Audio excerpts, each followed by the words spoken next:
Hey guys, it's the Joe Gaither Show. We're right here at State Farm Arena.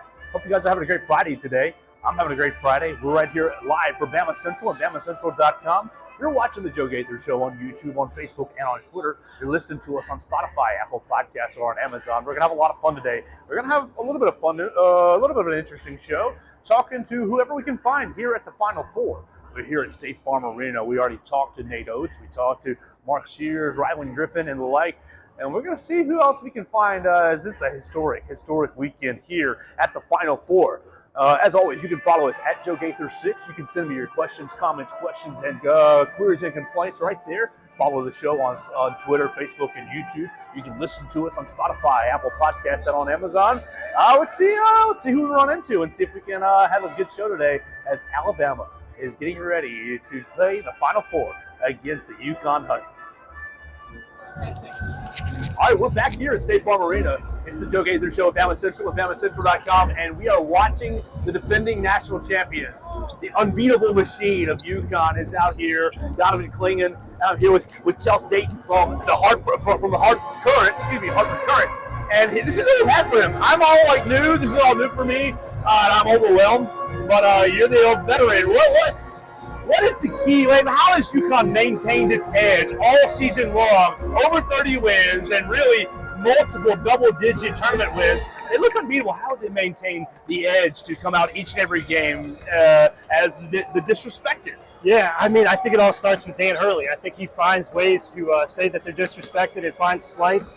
We were just talking about how the plane ride here was even an issue for them getting the plane and getting in here. And then some of the hotel beds that some of the kids had in their rooms, a little bit smaller, I guess, than some of the NC State kids. So there's always something he's able to find a slight and an edge, and it's worked, obviously. Well, so we were talking, the Bama beat, basically, we're talking about Zach Edey's comments yesterday. Oh, there are 3 teams with good big men.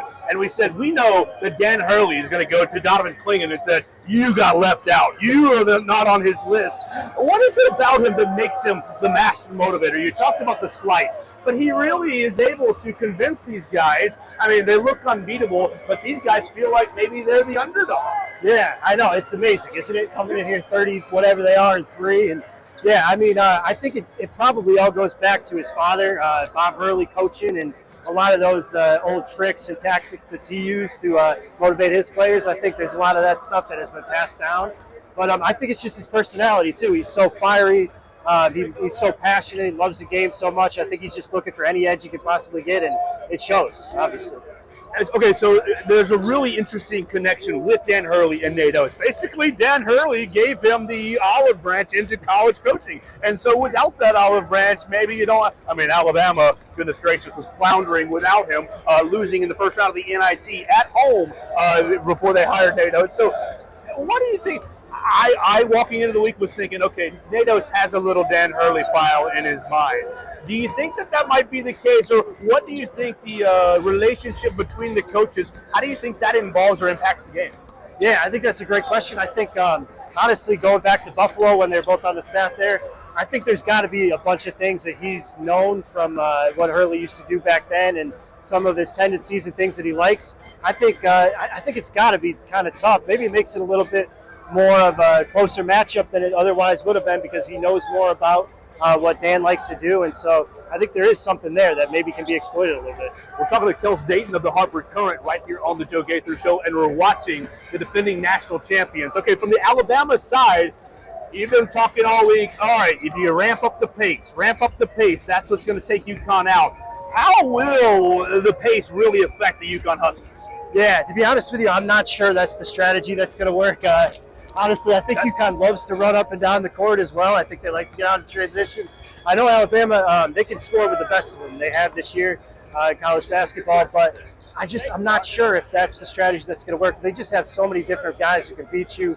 I know when you're running up and down, it's tough for Clingan to maybe dominate inside, and maybe that's what they're thinking, but there's so many three-point shooters. Tristan Newton's done such a great job at point this year for UConn. They can really push it as well. I really don't even know. I kind of almost think it has to go the other way, where if it was a half-court game and you can kind of get Clingan in foul trouble, maybe UConn's not shooting that well, having a bad night from 3, maybe that's what allows Alabama to take them down. I'm not sure if you want to run with these guys, but I don't know. We'll see. We'll see what their game plan is. All right, so in December, Alabama loses to Balo at Arizona, loses to Kalkbrenner at Creighton, and loses to Zach Edey back-to-back weeks, 3 weeks in a row.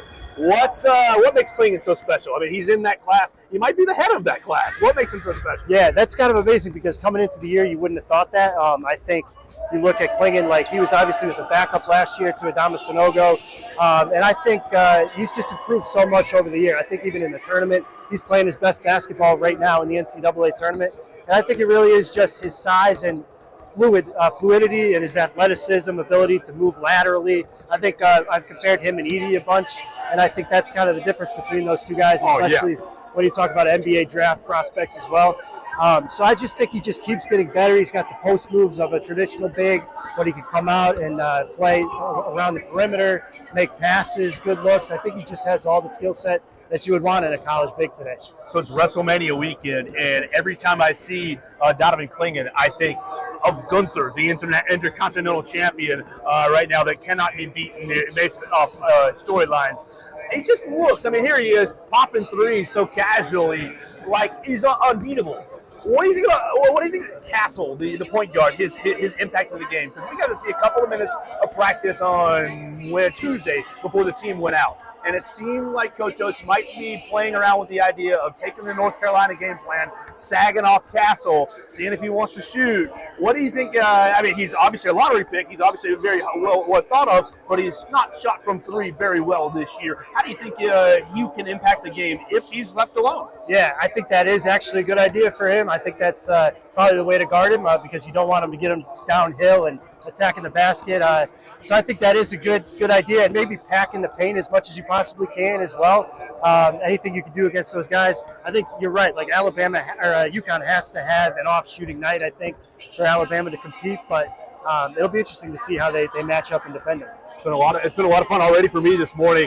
Thank you so much for joining me. We've been talking to Kels Dayton of the Hartford Courant. Please make sure you follow him. Tell the people where they can follow your coverage because we're going to want to see. Look. If Alabama wins, we're going to want to read all about it. So let's hear it. Yeah, you can find us on current.com/sports. Of course, that's our sports site. You can find my stuff on Twitter at Kels Dayton, or X now, at Kels Dayton. And you can also follow the at UConn Insider account as well. Saturday night, Alabama and UConn. We'll see what shakes out. Will Goliath win and get to the national championship again, or can Alabama pull off an upset? We'll see, and you can cover it and follow it right here on the Joe Gaither Show on BamaCentral.com. All right, welcome back to the Joe Gaither Show. We are here in State Farm Arena. I just got done talking to Kels Dayton, and we just finished watching. Oh my gosh, the big bad UConn Huskies finished their practice. Donovan Clingan looks even bigger in person. So I'm here with Blake Byler, our basketball expert from BamaCentral.com. Blake, we spent some time talking to Nate Oates, Mark Sears. We talked to really everybody on the team, and then they practiced a little bit. So what did you see today? I mean, about an hour or so. Yeah. What did you see in practice? I mean, these practices, especially the ones that are open to fans, they're not going to do anything, crazy. They're not going to run through sets. They're not going to no plays, do scout team or anything like that. A lot of things, they shot the ball a lot, which I think is important in a venue like this because, it's strange. It's a basketball court in the middle of a football stadium, and so sight lines are different. The bench is below the court, like you can see right over there. When you're shooting in the corner, there's a lot more. I mean, yeah, you could turn it and show it. When you're shooting in the corner, there's a ton of space on the other side of the goal. There's a ton of space behind the goal. And so just from a shooting perspective, it's very different. It's something they're going to have to get acclimated to. It's good that they were here yesterday. They had like a real practice yesterday, and then today they shot the ball a lot. That was the most of what they did in practice. We did see Latrell Reitzel.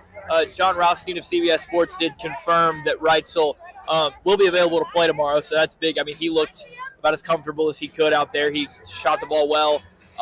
They didn't go through anything live, so we didn't see anything like that. But then pretty much the rest of the time they split into guards and bigs. The guards shot the ball a lot more, and then bigs worked with kind of screen and rolls, finishing at the rim, all that kind of stuff. So we didn't see a ton at practice, but we saw enough. They got to get some important shots up in a new, unique, kind of strange venue, and so I think it went about as well as it could for them.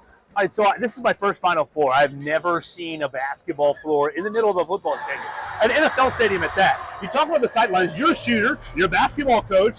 I was an awful shooter in high school. Awful, like 8%. Awful.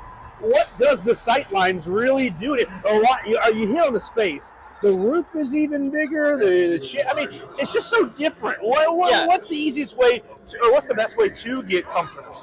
The best way to get comfortable is just shoot. Like, you just have to get used to and like acclimated to it. Like if you see a lot of space behind the goal, a lot of times guys may undershoot, trying to it just looks different. It just depth of your depth perception is off compared to a normal gym like Colt. Luckily for Alabama, like sometimes guys are bothered by the color of seats and all these different things that can throw shooters off. There's some red seats in this building. Coleman Coliseum has red seats, so that's something they could be used to. But it's different than like your practice gym where there's walls all around. But like they're shooting a lot. They've shot a lot in the last couple of days, and so that should get them pretty acclimated to it, I would think. All right, so we're doing a lot of work, and you can read it at BamaCentral.com. Read everything that Blake's put in his practice notes, and we've got different storylines from what we've heard in the last hour or two. Blake, I'm looking over to my left, and Dan Hurley's getting interviewed. And look, my Alabama in me says, oh, boo-hoo, we don't like you this weekend. But goodness gracious, objectively speaking, is he the best coach going in college basketball right now? And how, secondarily, how does he keep his guys convinced that it's UConn against the world? I mean, it's almost Saban-esque to a degree, the way that he's able to consistently motivate this team, especially coming off of a national championship last year. You're the number one overall seed if you're UConn, and you've played a bunch of teams that are underdogs that you've been heavy favorites against, and every single time they're winning the game by 20, 25.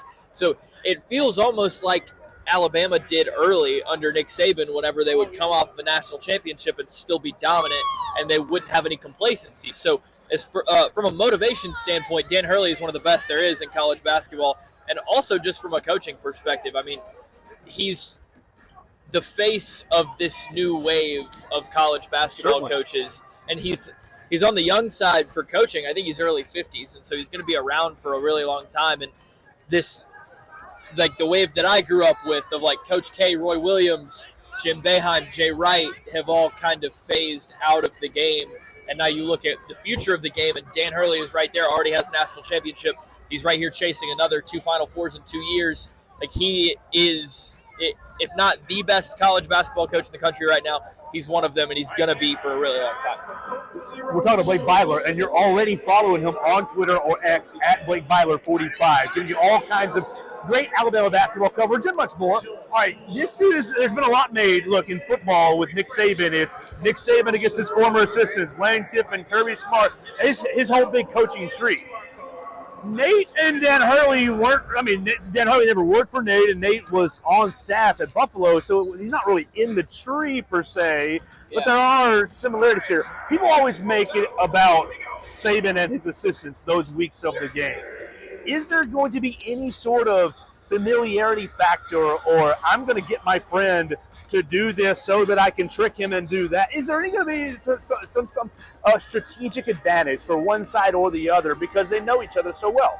I don't know if there's going to be an advantage necessarily, but I do think like it's a unique situation because they are two really close friends. Like we've heard all about Nate's own connection to the Hurley family. He worked for Bobby at Buffalo, and before that, he actually met Bobby through Dan because Dan recruited one of his kids at Romulus. And so while Nate was a high school coach at Romulus, Dan starts recruiting his kid to Rhode Island, and then he meets Bobby. Nate gets the job at Buffalo, then he takes over, and now here we are. Dan's at UConn, Nate's at Alabama, and they're both in the Final Four. And so it's cool. Nate's talked about how it's exciting and kind of cool. Also, they're playing in Phoenix, which is where Bobby coaches. Bobby is at Arizona State, so there's another fun little wrinkle there. But I think it's more just going to be a game between two friends, two guys that have a lot of respect for each other, and it's going to be fun to see two really strong competitors go at it. But I don't know if it's going to necessarily have an advantage one way or another. All right, 2 more for you, and we'll get out of here. Number 1, we just watched UConn get off the floor. Obviously, the practice is very similar to Alabama. Lots of shooting, so you're not seeing sets or strategies. But what was your impressions of the defending national champions? I didn't watch a ton of their practice because I was sitting here working, but I think just the thing that stuck out to me was passing Donovan Clingan in the hallway. Because that dude, I haven't passed Zach Edey yet, to be fair. I haven't seen him around here yet, but Clingan is just a monster of a basketball player. I mean, he's 7'2", long, arms are hanging all the way down to his knees almost. It feels like he's going to be a handful. And we've been in locker rooms, we've been next to Grant Nelson, we've been next to Nick Pringle, Alabama's bigs. Clingan is much bigger. He's bigger and he looks very imposing. So just from seeing UConn on the floor, from walking by them in the tunnels, just his size, it's hard to not marvel at it.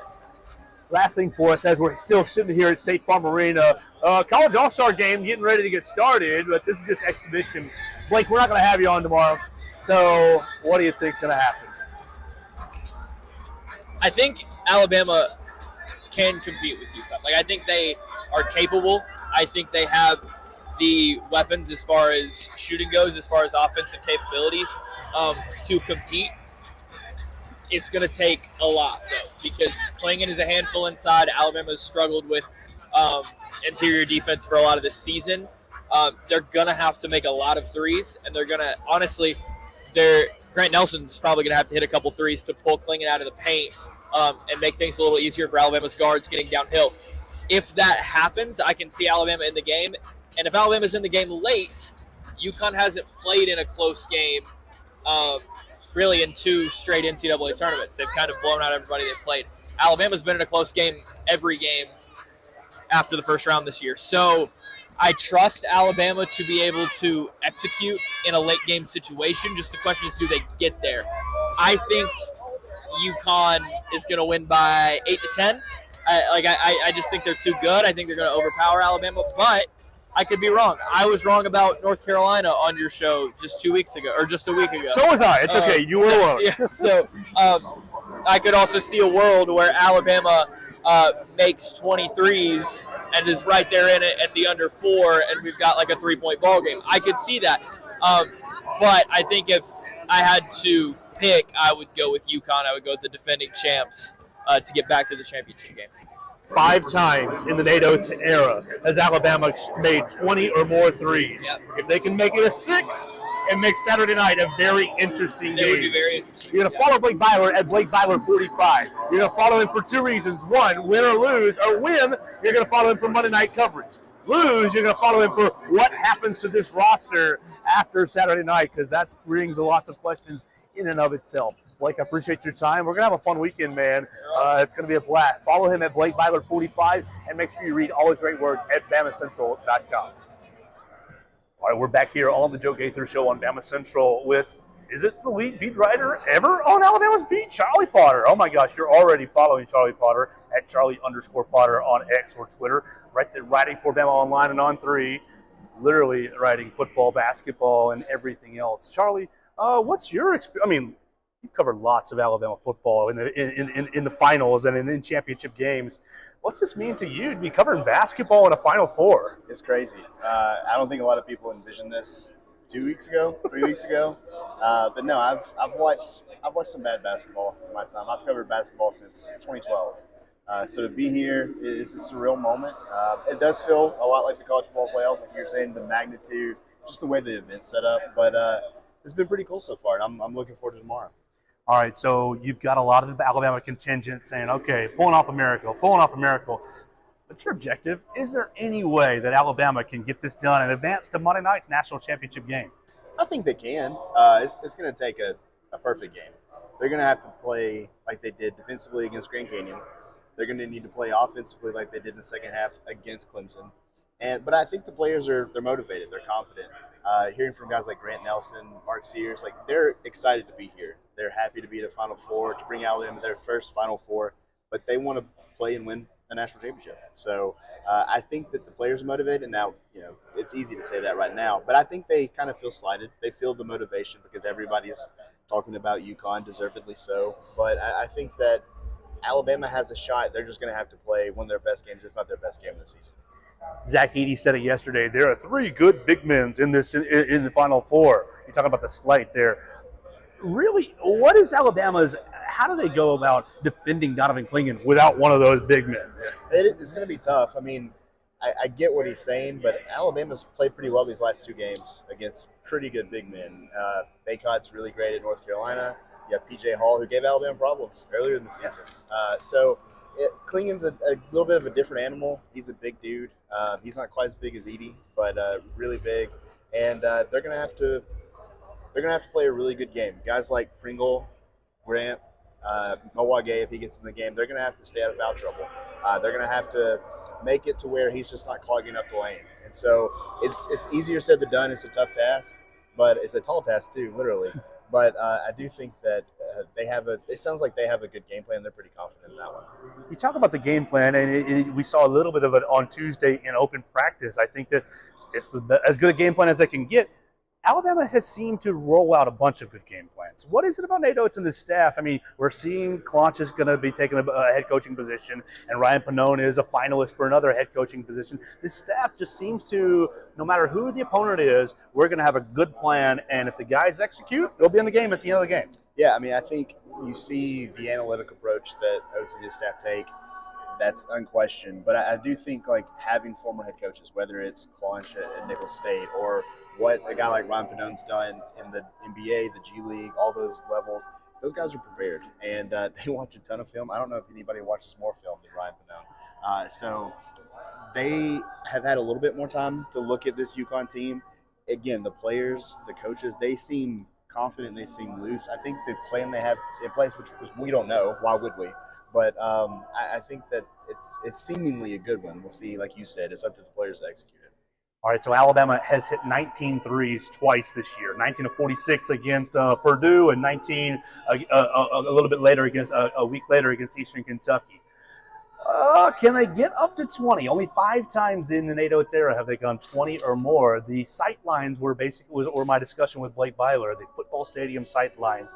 How do you think shooting, Latrell Wrightso, he's going to be back in action, shooting in a big stadium? It's something I'm interested to see because it is a weird setup being in a football stadium like this.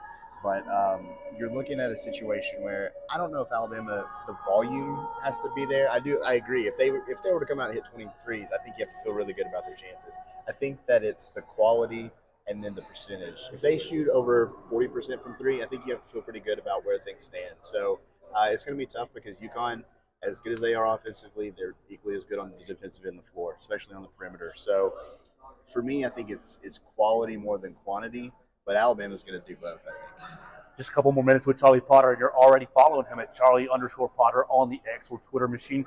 Charlie, as you talk about the defense, Nate Oates yesterday was pretty quick to say, we're not 105, we're not 101. Look at our last 4 games, and we're in the 30s. Okay, great. Well, we'll take a small sample size. But what was the difference over the last couple of weeks? You've heard him attribute Mark Sears' leadership. What's the difference on the defensive side to say, we're not absolutely awful, we're average or better? Yeah, I don't think they're a bad defensive team, but they've been much better in the tournament. And like you said, I think a key to that is Mark Sears. He has been really locked in on the defensive end of the floor, and I think it's been contagious. That kind of sounds lame. I understand that. But the players seem to have fed off of what he's been able to do. And I think Alabama would do well with having Grant Hill. Yes. But it's a situation where I think it's been infectious to the other players to have your leader, your guy that is your leading scorer. He's going to go out and get 20 buckets or 20 points a night. For him to play well in the defensive end of the floor, nobody else has an excuse. I think that's really what it's boiled down to. Again, that's really obvious, it feels like. But at the end of the day, when you have an offense like Alabama that isn't playing well on defense, if the guys are playing equally as hard on both ends of the floor, it kind of translates. Last thing for us as we're hanging out in the bowels of State Farm Arena on Friday, Nick Pringle and his heel. Nick Pringle's had a heck of a postseason. I'm not on the trip to Spokane. I'm flying myself to Spokane. I'm playing really above my level over 4 games, but he's also hurt. Just what's the dynamic with Nick Pringle, and how important will he be on Saturday? I think he's big against Clingan, and you're right. He's really toughed out a lot of these games. You can tell that heel is bothering him, but he's been adamant. Like, unless his leg is off of his body, he's going to be playing. And he's been, again, that leadership that he's provided has been key, but he's played well. He's played well on the defensive end of the floor. He's grabbed rebounds. He's been pretty good at the free throw line. He could probably be a little better. But I think that Nick's been great in this run. You can kind of attribute a lot of different guys to the success of Alabama's run through the tournament. We saw Mo Diabate against Grand Canyon, what Grant Nelson did against North Carolina, Jaron Stevenson against Clemson. But Nick Pringle's kind of been consistent throughout this, and that's been huge for Alabama, I think. Is it going to be the Sam Walters game on Saturday or someone else instead? It could be Sam's game. I think Alabama would like to see a big game from Aaron Estrada. He feels due. And for him, he's a guy that this could very well be his last ever college game. So I think he would like to continue playing, and that's a guy that I'm really watching to see. If he plays well, I think Alabama can play well. He's Charlie Potter, and you're already following him at Charlie_Potter. Make sure you subscribe to Bama Online and On3 Sports for always great information. They've got lots of great intel, things that aren't always out there quite yet. Charlie, thanks for your time. No problem, man. Thanks for having me. All right, guys, we're back, and it is the conclusion of today's Joe Gaither show on BamaCentral and BamaCentral.com. You can see by the background I have left State Farm Arena. I'm actually in the hotel. Everybody is asleep. Everybody's sleeping and waiting on tomorrow's Final Four game, and I am so excited. Games, really, with NC State and Purdue as well. I'm just so excited to be out here. The pageantry in State Farm Arena today was really something to behold. Nothing, I thought the experience at the SEC tournament was incredible with all 14 SEC teams really in the venue at the same time. I guess on that Friday, it would have only 2, 4, 6, 8 of the 14 that I experienced. So I just thought it was very unique to have those 8 schools really represented in Nashville. But now here we are in State Farm Arena. Here we are in Glendale, Arizona. The stage is so much bigger. I mean, yeah, you think about the SEC tournament and you want to win it, and that's great. But the stakes are so much higher here at the Final Four. What's going to be the keys? We talked about it a couple days ago on the show that I think Alabama has to hit 16 three-point shots. After talking today, oh gosh, I feel like the number might be closer to 19. I talked to a lot of different people today, and you saw some of those conversations right here with Blake Byler and Charlie Potter, right here on the on the Joe Gaither show. I think that you're going to have to shoot between 16 or more, and you're going to have to make at 40% or higher tomorrow. Now, what did I just do while Blake Byler and all our friends were getting to sleep is I just watched Alabama and UConn from 2022. Okay, I know Brandon Miller and Javon Quinterly and Amari Burnett and Charles Bediako won't be on the court for Alabama, so it's going to be a much different game. Likewise, for UConn, Adama Sanogo's not going to be on the court for them, and Jordan Hawkins as well. So they have a lot of new players, that will be on the floor tomorrow night. And so it's not an exact one-to-one comparison. It's not an exact, you can draw from last year's game like you could with the Clemson game. But what did I notice in the game that I just watched, the Phil Knight Invitational up there in Portland? UConn beat Alabama 82-67. UConn jumped out to a pretty nice little lead. I think it was 15 points in the first half because Alabama turned the basketball over a bunch of times, 15 times in the first half. And you ended up finding yourself into a little bit of a hole. Now, Alabama dug their way out of it and closed the half at just a 5-point deficit and ended up really getting all the way even to UConn in the second half before UConn really stepped it up and blew it away. You got to protect the basketball tomorrow. You absolutely have to. One of my keys in the earlier episode was Alabama having 13 or fewer turnovers in the 3 games that UConn has lost this year. Creighton, Kansas, and St. John's. Seton Hall, not St. John's. Seton Hall, Creighton, and Kansas. All 3 teams had fewer than 12 turnovers. And I think Alabama, look, we've talked about the bad defense and the good defense and the improvement, this, that, and the other. But one way to help hurt a bad defense is to turn the basketball over and have a bunch of live ball turnovers. So tomorrow, look, you can't start the basketball game with 15 turnovers like they did in 2022 up there in Oregon. You can't do it. And you've got to get after it on the glass. My biggest concern for Alabama is not necessarily Donovan Clingan. Donovan Clingan is the obvious is the obvious, not elephant in the room, the husky in the room. And he's going to get his points. He's going to be incredible. He's going to have a pretty good game. We saw him today in State Farm Arena, and he looks every bit as imposing as he does on television. It's going to be a problem for Alabama. But I think the Alabama game plan is going to be to send doubles at him, to be, clamping down from the guards, and to maybe trap on the pass, that sort of thing. I think they're going to see a lot of different ways to get after Donovan Clingan. My biggest concern is really guys like Alex Caravan and Tristan Newton. Tristan Newton's still up there at UConn. Really, it's Alex Caravan, but Tristan Newton as well on the offensive glass. You get bodies into Donovan Clingan. All right, you get Pringle into Donovan Clingan. You get a helper into Donovan Clingan. Who's boxing out? Alex Caravan, and who's boxing out Tristan Newton? How are you keeping those two guys off the offensive glass? Because look, the good defense, the better defense, the improved defense, it's only as good as the defensive rebound to clear the glass and end the possession. You get them into a tough shot, great, all right, no big deal. The shot goes up. You have to finish the possession by getting the rebound. It's worthless to play good defense for 24 seconds if you're just going to give up an offensive rebound to Alex Caravan, Tristan Newton, or even Donovan Clingan. It's worthless.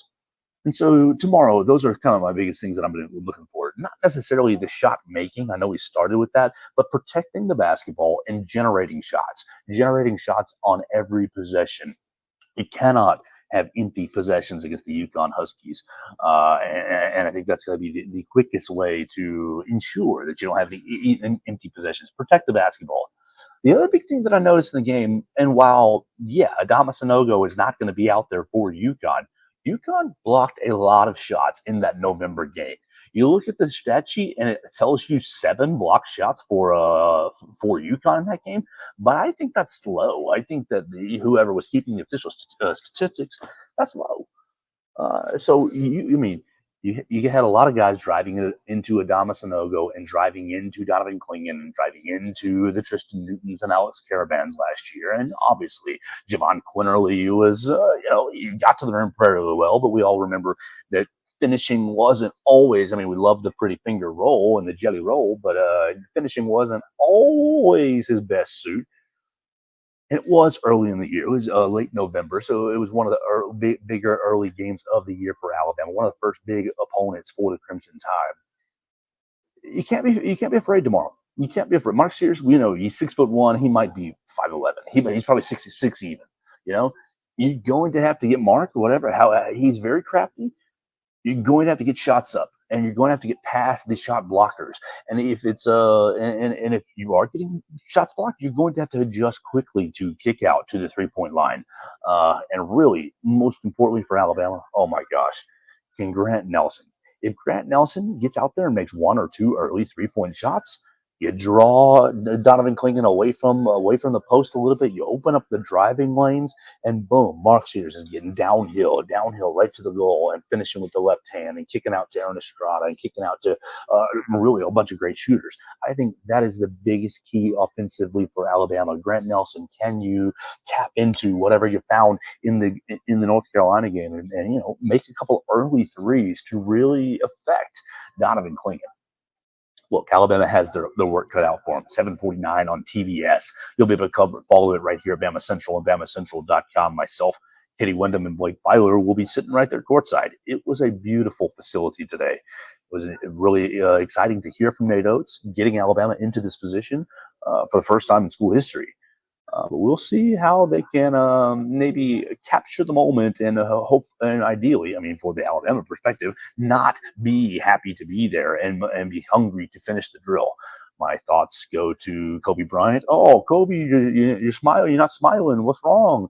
Oh, what's there to be happy about? Job's not finished. Oh, you're up 2-0. You're not happy? We're up 2-0. Job's not finished. Granted. It's not a 4-game series or 7-game series. If it was, Alabama would be in even deeper trouble. But yeah, the job's not finished for Alabama. You're going to have to see if they can roll the dice tomorrow and have it come up 7s one more time. Look, the defense has been improved. The offense it is what it is. Basically, you're going to get Lautaro Reitzel back in action. Can you put out a performance that is right in line with what you've done all season long? I think they will. I think they will. I think that the Alabama team is quietly confident in themselves, and we've talked about it with different people, but I think they're very loose. I mean, they know that they're an 11.5 point underdog. They obviously see that, and they obviously know UConn defending national champions. And look, Mark Sears, Ryland Griffin, and Nick Kringle, they were involved in that game in November of last year, of 22, really. So they remember really kind of the snowball effect. Look, when Alabama got the game back to almost even in the second half, UConn basically slammed the door. They said, "Hey, we ain't messing with this." They slammed the door. They ramped it up defensively. They turned Alabama over even more in the second half, and really closed the game very strong, winning 82-67. So it wasn't really never finished that tight. What's that? 10-5, 15 points, right? Comfortable win for UConn, and obviously they went on to win the national championship, and great for them. And Alabama had a pretty strong season. What, 18 months later? Is that about right? A year is November 22. That's 12. A year plus 4. Yeah, about 16 months later, Alabama has a chance to avenge the loss up there in Oregon and really shock the world. I mean, no one around here, and even the people that I went to dinner with at different times, no, I don't think that anyone is really wagering on Alabama or putting their stock or putting their hope in Alabama winning. But as we close down this Friday edition of the Joe Gaither Show on BamaCentral and BamaCentral.com, we probably want to leave you with a prediction, because the next time you hear from us will either be Sunday morning talking about a national championship game, or we'll be Sunday morning talking about a loss and talking about roster changes for the next year. And I've already got my list of guys who I think will be here and won't be here next season, and we'll talk about that at the appropriate time. But it's going to be a lot of fun tomorrow. And with us closing down, I think it's probably time for me to nail down a prediction. Oh gosh, I don't really, I need to go with my gut, and I need to go with what I feel. And I do think that I am gonna stick with my gut, but I can't reconcile it with my brain. My brain says, "Oh, Alabama's going to lose, and it's going to be lose by 6, lose by 7." But my gut just tells me that the Crimson Tide's going to do something historic tomorrow. You look at the matchup predictor on ESPN, giving Alabama a 28% chance to win. Oh gosh, you look through, it's still sitting the line at 11 and a half. You look at the guy, the teams who is let's see, where am I looking? UConn, their average points per game. Look, I do think Alabama's going to win. I'm just trying to stall and figure out what my score is going to be. Averaging 81 points a game for UConn, giving up only 63. I mean, that's the thing. It's like, if their offense is not having a great day, their defense is still incredible. All right. So with that being said, we're going to go Alabama. We're going to go Alabama 80. Okay, we'll do this a little smarter. What's the math on 19 threes? 19 times 3 is 57. Yeah, we're going to go with 90. Yeah, 90 points for Alabama. 90. And you know what? It's going to be close. It's going to be a miracle. It's going to be a dramatic game. We'll go 90-88. 90-88. Alabama shocks the world and surprises everyone in State Farm Arena tomorrow night. That's going to be my prediction. You can leave your prediction on the social media machines at Joe Gaither 6 on either Twitter, Facebook, YouTube, whatever you like. You can find me on all the social medias at Joe Gaither 6. You can see all my photos and stuff that I took. I guess a lot of those went to Instagram and Facebook today. Some of them went to Twitter today. So I appreciate everybody who's following us on all the various platforms. You can give us your thoughts on the game in any of the comments, whether it be right here on the website or whether it be in the podcast center on Apple Podcasts, Spotify, or Amazon. Or you can leave a comment right there on YouTube, on the YouTube page at the BamaCentral YouTube channel. It's been a lot of fun today hanging out with you guys and seeing and meeting and kind of figuring out this Final Four deal. We want to thank our new friend, Kels Dayton. Kels Dayton joined us from the Hartford Courant today, and he gave us a really good look at the UConn Huskies. I really appreciate him doing that for us. We want to thank always Blake Bywood for joining us. He is sound asleep dreaming of Alabama three-pointers as we speak. But we want to thank him for giving his expertise as well. And then, of course, Charlie Potter. First time we had Charlie Potter on the show. We love Charlie on the beat. He's a good buddy of ours, or I think he is from my perspective. So we appreciate having Charlie as well. Make sure you follow all those guys and keep up with us at Bama Central. It's going to be Katie Wyndham, Blake Byler, and myself tomorrow night at State Farm Arena. Well, really tonight, because we're going to run this Saturday morning. So tonight, wake up and get ready. Oh man, pace yourself. 7:49 is going to be. It's going to be a little bit of go do some yard work. Take walk the dog and spend some time with the family before you sit down and lock in for tonight's Final Four. So we're going to get out of here for the day. We're going to be all in on Alabama UConn tomorrow, and then Sunday, win or lose, we will give you an episode. It will either be breaking down the win and talking about playing Purdue or North Carolina State, or it will be breaking down the loss and talking about roster turnover and changes for the coming season. So either way, we'll have an episode on Sunday. I know it's been a really strange week on the show due to travel, due to schedule and calendar stuff. I appreciate everybody who's hung in there with us this week. If you're subscribed to us, I appreciate you. If you haven't, maybe take a little time and hit that subscribe button on Spotify, Apple Podcasts, or on Amazon. You can tell a friend about the show, The Joe Gaither Show, on Bama Central and BamaCentral.com. Thanks for joining us on today's edition of the Joe Gaither Show on Bama Central. Keep up with Joe on all his social media pages at Joe Gaither6. Subscribe, rate, and review the show on Spotify and Apple Podcasts, and be sure to read us daily at BamaCentral.com.